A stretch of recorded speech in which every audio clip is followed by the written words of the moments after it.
முக்கிய செய்திகள். கனடாவில் இருந்து இறக்குமதி செய்யப்படும் வாகனங்களுக்கு 25% வரி. டிரம்பின் அறிவிப்பு நாட்டின் மீதான நேரடி தாக்குதல் என கனடா கண்டனம். ஆன்லைன் சூதாட்டம் குறித்து சட்டம் இயற்ற மாநில அரசுகளுக்கு அதிகாரம். அரசியலமைப்பு சட்டத்திலேயே உள்ளதாக நாடாளுமன்றத்தில் மத்திய அரசு பதில். மக்கள் தொகை அடிப்படையில் தொகுதி மறுவரை செய்ய எதிர்ப்பு. தெலுங்கானா சட்டப்பேரவையில் தீர்மானம் நிறைவேற்றம். தமிழக மீனவர்கள் மீதான தாக்குதலை தடுக்க நடவடிக்கை எடுக்க வேண்டும். மத்திய வெளியுறவுத்துறை அமைச்சரிடம் ஸ்டாலின் வலியுறுத்தல். டெல்லி உயர்நீதிமன்ற நீதிபதி மீது கிரிமினல் வழக்கு பதிவு செய்ய கோரும் மனு. பார் அசோசியேஷன்களின் வற்புறுத்தலால் இன்று விசாரிக்கிறது உச்சநீதிமன்றம்.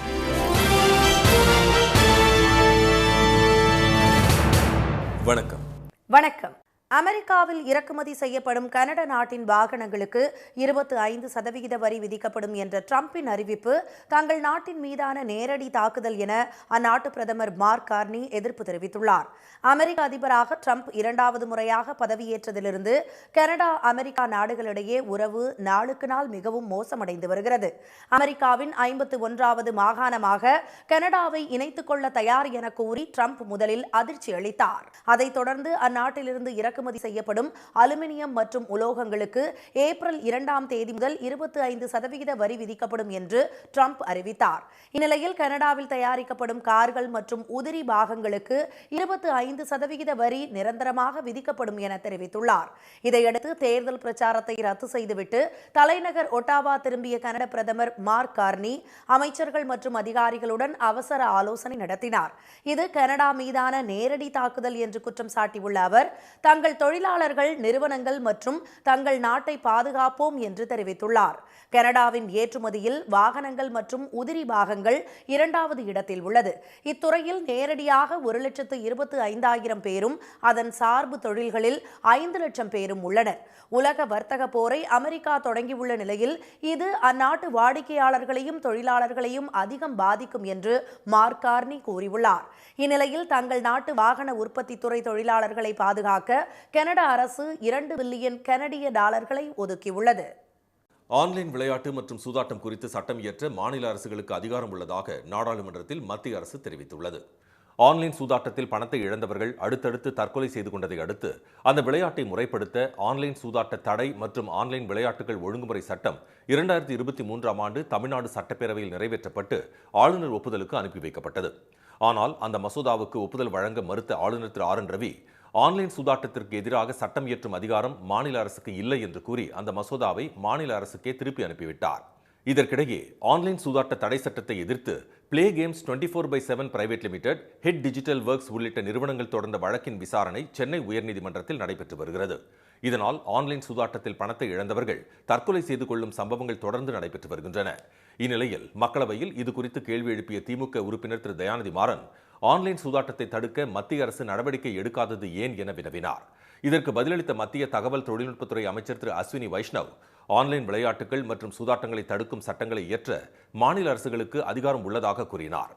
அரசியலமைப்பு சட்டத்தில் மாநில விவகாரங்கள் தொடர்புடைய பட்டியலின்படி இந்த சட்டப்பூர்வ அதிகாரம் மாநிலங்களுக்கு வழங்கப்பட்டுள்ளதாகவும் இதனை பின்பற்றி சில மாநிலங்கள் ஆன்லைன் விளையாட்டுகளை தடை செய்திருப்பதாகவும் அவர் தெரிவித்தார். இதற்கிடையே மாநிலங்களவையில் பேசிய முன்னாள் மத்திய அமைச்சர் திரு ப சிதம்பரம் அமெரிக்க அதிபர் டிரம்பின் வரி விதிப்பு மிரட்டல் குறித்து விவாதம் நடத்தாதது ஏன் என கேள்வி எழுப்பினார்.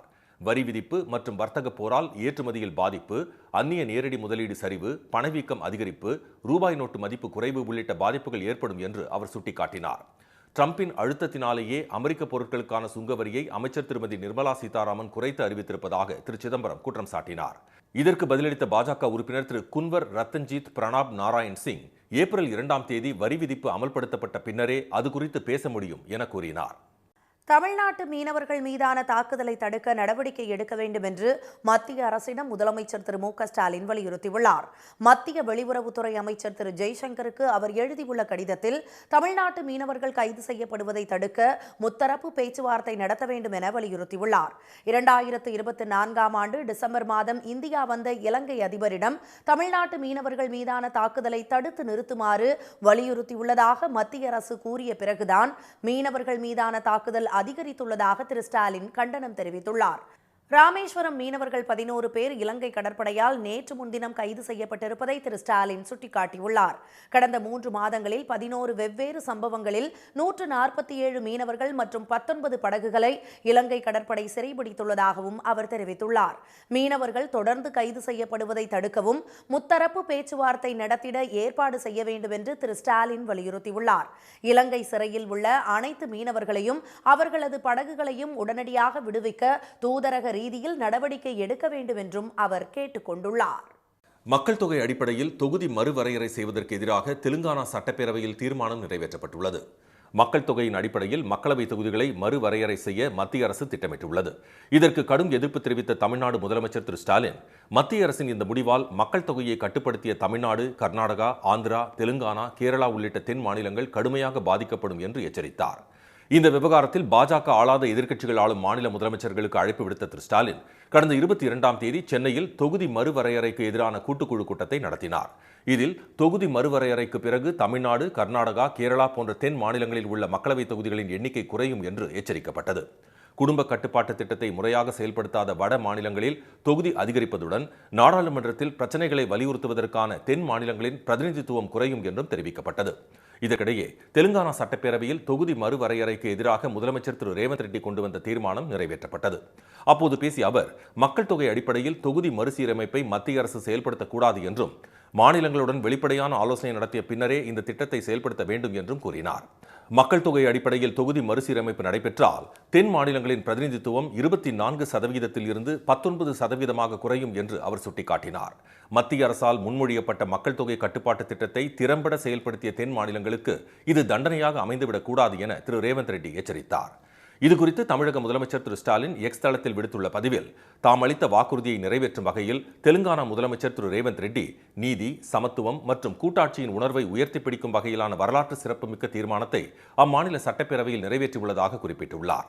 இந்த தீர்மானம் நமது ஜனநாயகத்தின் சமநிலையை குலைக்கும் எந்த முயற்சியையும் தடுத்து நிறுத்தும் நமது கூட்டு முயற்சிக்கு வலு சேர்ப்பதாக அமைந்துள்ளதாகவும் அவர் கூறியுள்ளார்.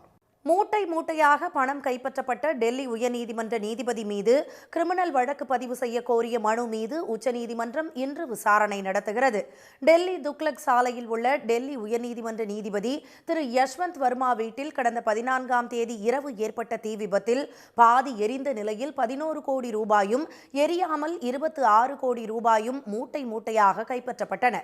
அதனை நீதிபதி மறுத்த நிலையில் பாதி எரிந்த நிலையில் பணம் கைப்பற்றப்பட்டது தொடர்பான புகைப்படங்கள், வீடியோ ஆகியவற்றை உச்சநீதிமன்றம் வெளியிட்டது. மேலும் நீதிபதி திரு யஷ்வந்த் வர்மாவை அலகாபாத் உயர்நீதிமன்றத்திற்கு மாற்றி உச்சநீதிமன்ற கொலீஜியம் உத்தரவிட்டது. இதற்கு கடும் கண்டனம் தெரிவித்த அலகாபாத் உயர்நீதிமன்ற பார் அசோசியேஷன், அலகாபாத் உயர்நீதிமன்றம் என்ன குப்பை தொட்டியா என கடுமையாக விமர்சித்து உச்சநீதிமன்ற தலைமை நீதிபதி திரு சஞ்சீவ் கண்ணாவுக்கு கடிதம் எழுதியது. இந்நிலையில் உச்சநீதிமன்ற தலைமை நீதிபதி தலைமையிலான அமர்வு முன்பு நேற்று முன்தினம் ஆஜரான மூத்த வழக்கறிஞர் திரு மேத்யூஸ் நெடும்பரா, நீதிபதி வீட்டில் பணம் கைப்பற்றப்பட்டது தொடர்பாக கிரிமினல் வழக்கு பதிவு செய்து விசாரிக்க டெல்லி காவல்துறைக்கு உத்தரவிட வேண்டும் என முறையிட்டார். அதனை ஏற்க மறுத்த தலைமை நீதிபதி, பட்டியலின்படிதான் விசாரணை நடத்தப்படும் என்று கூறினார். இதற்கிடையே குஜராத், கேரளா, கர்நாடகா, லக்னோ உயர்நீதிமன்ற பார் அசோசியேஷன் உள்ளிட்ட 6 பார் அசோசியேஷன் தலைவர்கள் உச்சநீதிமன்ற தலைமை நீதிபதிக்கு எழுதியுள்ள கடிதத்தில் நீதிபதி திரு யஷ்வந்த் வர்மாவின் இடமாறுதல் உத்தரவை திரும்ப பெற வேண்டும், வழக்கு விசாரணை முடியும் வரை நீதிபதி பணியை அவருக்கு வழங்கக்கூடாது, ஆதாரங்களை அழிக்க அனுமதிக்க கூடாது மற்றும் குற்ற வழக்கு பதிவு செய்து விசாரணையை உடனடியாக தொடங்க வேண்டும் என்று 4 கோரிக்கைகளை வலியுறுத்தியுள்ளனர். இந்த கோரிக்கைகளை பரிசீலிப்பதாக உச்சநீதிமன்ற தலைமை நீதிபதி தலைமையிலான கொலீஜியம் உறுதியளித்துள்ளதாக அலகாபாத் பார் அசோசியேஷன் தலைவர் திரு அனில் திவாரி கூறினார். இதற்கிடையே நீதிபதி மீது முதல் தகவல் அறிக்கை பதிவு செய்ய உத்தரவிடக் கோரி வழக்கறிஞர் திரு மேத்யூஸ் நெடும்பரா உச்சநீதிமன்றத்தில் தாக்கல் செய்த மனுவை நீதிபதிகள் திரு அபய் எஸ் ஓகா, திரு உஜ்ஜல் புயான் அமர்வு இன்று விசாரிக்கும் என அறிவிக்கப்பட்டுள்ளது. எண்ணெய் நிறுவனங்களுடன் நடந்த பேச்சுவார்த்தை தோல்வியில் முடிந்ததால் வேலை நிறுத்தம் தொடரும் என்று தென்மண்டல எல்பிஜி டேங்கர் லாரி உரிமையாளர்கள் அறிவித்துள்ளனர். டெண்டர் தொடர்பாக எண்ணெய் நிறுவனங்கள் அறிவித்துள்ள விதிமுறைகளை தளர்த்த வேண்டும், கிளீனர் இல்லாத வாகனங்களுக்கு 20,000 அபராதம் என்பதை திரும்பப் பெற வேண்டும் என்பன உள்ளிட்ட கோரிக்கைகளை வலியுறுத்தி நேற்று முதல் எல்பிஜி டேங்கர் லாரி உரிமையாளர்கள் வேலைநிறுத்தத்தில் ஈடுபட்டுள்ளனர். இது தொடர்பாக கோவையில் ஐஓசி, பிபிசி, HPCL உள்ளிட்ட எண்ணெய் நிறுவனங்களுடன் நேற்று நடந்த பேச்சுவார்த்தை தோல்வியடைந்தது. பின்னர் செய்தியாளர்களிடம் பேசிய அந்த சங்கத்தின் தலைவர் திரு சுந்தரராஜன், தங்கள் கோரிக்கைகள் நிறைவேறும் வரை லாரிகள் ஓடாது என்றார். 3 எண்ணெய் நிறுவன அதிகாரிகளுடன் 3 மணி நேரம் பேச்சுவார்த்தை நடத்தியும் எந்த பிரச்சனையும் தீர்க்கப்படவில்லை என்று அவர் கூறினார். 3 ஆயில் நிறுவன உயர் அதிகாரிகளும் இன்று எங்களுடன் பேச்சுவார்த்தை நடத்துவதற்காக மாலை 4 மணியிலிருந்து பேச்சுவார்த்தை தொடங்கியது. பேச்சுவார்த்தையில் பெரிய முன்னேற்றம் இல்லை. நாங்கள் மும்பை சென்று எனக்கு மேல் இருக்கிற மார்க்கெட்டிங் டைரக்டர் அவர்களிடம் கேட்டு இந்தந்த கண்டிஷன்களை மாற்றுவதற்கு முயற்சி செய்கிறோம் என்று சொன்னார்களே ஒழிய முக்கியமான பிரச்சனைகள் எதையும் தீர்த்து வைக்கவில்லை. கேஸ் டேங்கர் லாரிகள் காலவரையற்ற வேலைநிறுத்த போராட்டம் தொடர்வதாக திரு சுந்தரராஜன் தெரிவித்தார். இது தொடர்பாக 1500 உறுப்பினர்களிடமும் ஆலோசித்துத்தான் மற்ற முடிவை எடுப்போம் என்று அவர் கூறினார். அபராத தொகை என்பது ஆரோக்கியமானதாக இருக்காது என்றும் இதனால் தொழிலை நடத்த முடியாது என்றும் திரு சுந்தரராஜன் தெரிவித்தார். தமிழ்நாடு மற்றும் புதுச்சேரியில் 10ஆம் வகுப்பு பொதுத் தேர்வு இன்று தொடங்குகிறது. மாநில பாடத்திட்டத்தின் கீழ் இயங்கும் அரசு மற்றும் அரசு உதவி பெறும் பள்ளிகளில் +2 மற்றும் +1 தேர்வுகள் கடந்த 3 மற்றும் 5ஆம் தேதிகளில் தொடங்கி நேற்று நிறைவடைந்தது. இந்த வரிசையில் 10ஆம் வகுப்பு பொதுத் தேர்வு இன்று தொடங்க உள்ளது. இதில் தமிழகம், புதுச்சேரியை சேர்ந்த 9,13,000 மாணவ மாணவிகள் தேர்வு எழுத உள்ளனர். 4,46,411 மாணவர்களும் 4,40,465 மாணவிகளும் தேர்வில் பங்கேற்கின்றனர். இது தவிர தனித் தேர்வர்களாக 25,888 பேரும், சிறைவாசிகள் 272 பேரும் இந்த தேர்வை எழுத உள்ளனர். மாநிலம் முழுவதும் 4,113 தேர்வு மையங்களை அரசு தேர்வுகள் இயக்ககம் அமைத்துள்ளது. 10ஆம் வகுப்பு தேர்வை கண்காணிக்க 4,858 பறக்கும் படை மற்றும் நிலையான கண்காணிப்பு குழுக்கள் உருவாக்கப்பட்டுள்ளன. தேர்வு அறைகளை கண்காணிக்க 48,426 பேர் நியமிக்கப்பட்டுள்ளனர். 10ஆம் வகுப்பு பொதுத் தேர்வு எழுதும் 15,729 மாற்றுத்திறனாளி மாணவ மாணவியருக்கு மொழிப்பாட தேர்வு எழுதுவதிலிருந்து விலக்கு அளிக்கப்பட்டுள்ளது. சொல்வதை எழுதுபவர் தேர்வு எழுத கூடுதலாக 1 மணி நேரம் போன்ற சலுகைகள் வழங்கப்பட்டுள்ளன. தேர்வு மைய வளாகத்திற்குள் செல்போன் எடுத்து வருதல் முற்றிலும் தடை செய்யப்பட்டுள்ளது. அத்துடன் தேர்வு பணியில் ஈடுபடும் ஆசிரியர்கள் தேர்வறையில் செல்போன் வைத்திருந்தால் கடும் நடவடிக்கை எடுக்கப்படும் என்றும், காப்பி அடித்தல் போன்ற ஒழுங்கீன செயல்களில் ஈடுபடுபவர்கள் மீதும் அதற்கு துணை போகும் ஆசிரியர்கள் மீதும் கடும் நடவடிக்கை எடுக்கப்படும் என்று பள்ளி கல்வித்துறை எச்சரித்துள்ளது. கல்லூரிகளில் உதவி பேராசிரியர் நியமனத்திற்கு தேர்வுக்குழு அமைக்க வேண்டும் என்ற யுஜிசியின் விதிகள் சிறுபான்மை கல்லூரிகளுக்கு பொருந்தாது என சென்னை உயர்நீதிமன்றம் உத்தரவு பிறப்பித்துள்ளது. சென்னையில் உள்ள 4 சிறுபான்மை கல்லூரிகளில் பல்கலைக்கழக மானியக் குழுவின் விதிகளுக்கு முரணாக தேர்வுக்குழு அமைக்காமல் உதவி பேராசிரியர்கள் நியமிக்கப்பட்டுள்ளதாக கூறி 66 உதவி பேராசிரியர்கள் நியமனங்களுக்கு சென்னை பல்கலைக்கழகம் ஒப்புதல் வழங்க மறுத்தது. இதை எதிர்த்து கல்லூரி நிர்வாகங்கள் சார்பில் சென்னை உயர்நீதிமன்றத்தில் தொடரப்பட்ட வழக்குகள் நீதிபதி திரு ஆனந்த் வெங்கடேஷ் முன்பு நேற்று விசாரணைக்கு வந்தது. அப்போது உச்சநீதிமன்ற உத்தரவுகளை சுட்டிக்காட்டிய அவர், பல்கலைக்கழக மானியக் குழுவின் விதிமுறைகள் சிறுபான்மை கல்வி நிறுவனங்களுக்கு பொருந்தாது என தீர்ப்பளித்தார். மேலும் 66 உதவி பேராசிரியர்கள் நியமனத்திற்கு ஒப்புதல் வழங்க மறுத்த பல்கலைக்கழகத்தின் உத்தரவை ரத்து செய்ததுடன் உதவி பேராசிரியர்களின் நியமனத்திற்கு 4 வாரங்களில் சென்னை பல்கலைக்கழகம் ஒப்புதல் வழங்க வேண்டும் என்றும் உத்தரவிட்டு வழக்கை முடித்து வைத்தார். தமிழ்நாட்டில் நடந்த ஏதோ ஒரு சம்பவத்தை வைத்து சட்ட ஒழுங்கு சரியில்லை என்று கூறுவதை ஏற்க முடியாது என முன்னாள் டிஜிபி திரு சைலேந்திர பாபு தெரிவித்துள்ளார். கரூரில் பள்ளி மாணவர்களுக்கான நிகழ்ச்சி ஒன்றில் கலந்து கொண்ட அவர் செய்தியாளர்களிடம் பேசினார்.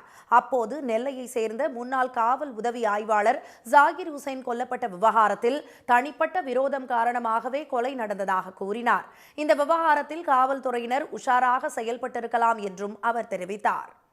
லான்றது நல்லா தானே இருக்குது. பஸ் எல்லாம் ஓடிட்டு இருக்கு, கடைகள்லாம் திறந்துருக்கு. வட இந்திய கொள்ளையர்கள் வந்திருக்காங்க. அவங்கள கரெக்டாக பிடிச்சி அதில் அந்த வன்முறை செஞ்சவனை என்கவுண்டரில் சுட்டிருக்காங்களே. காவல்துறை உஷாராக தான் இருக்கிறாங்க. ஒரு சில நிகழ்ச்சிகள் அப்படி இப்படி நடக்கக்கூடாது. ஆனால் பெரிய மாநிலங்களில் சில நிகழ்ச்சிகள் அப்படி இப்படி நடக்கும். ஒரு நிகழ்ச்சியை வச்சுட்டு அதனால் சட்டம் ஒழுங்கு கெட்டு போச்சுனோ, ஆனால் அதை வச்சு அதிகாரிகளுக்கு, போலீஸ் அதிகாரிகளுக்கு பாதுகாப்பு இல்லைன்னு சொல்கிறது எல்லாம் நியாயம் இல்லை.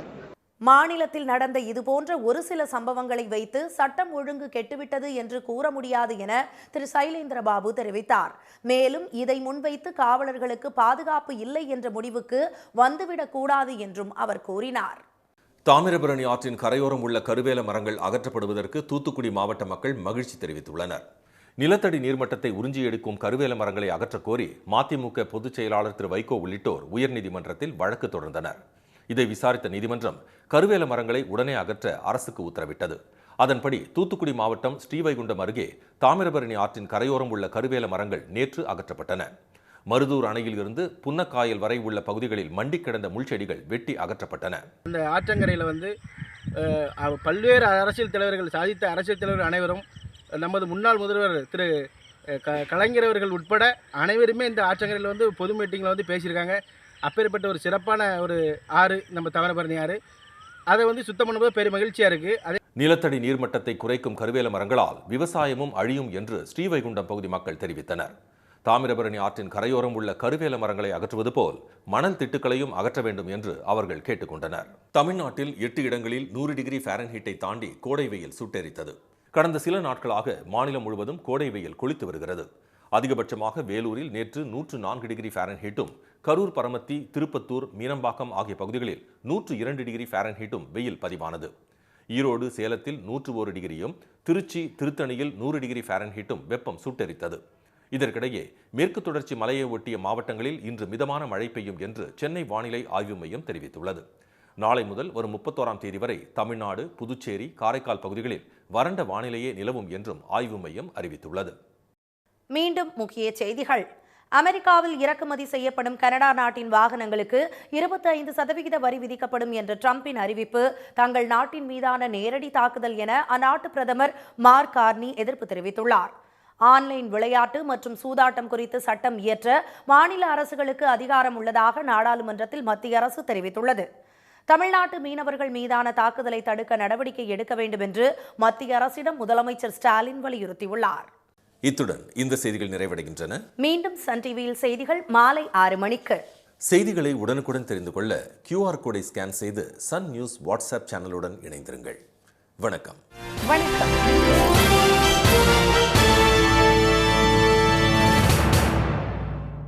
உடனுக்குடன் செய்திகளை தெரிந்து கொள்ள சன் நியூஸ் பெல் ஐகானை கிளிக் பண்ணுங்க.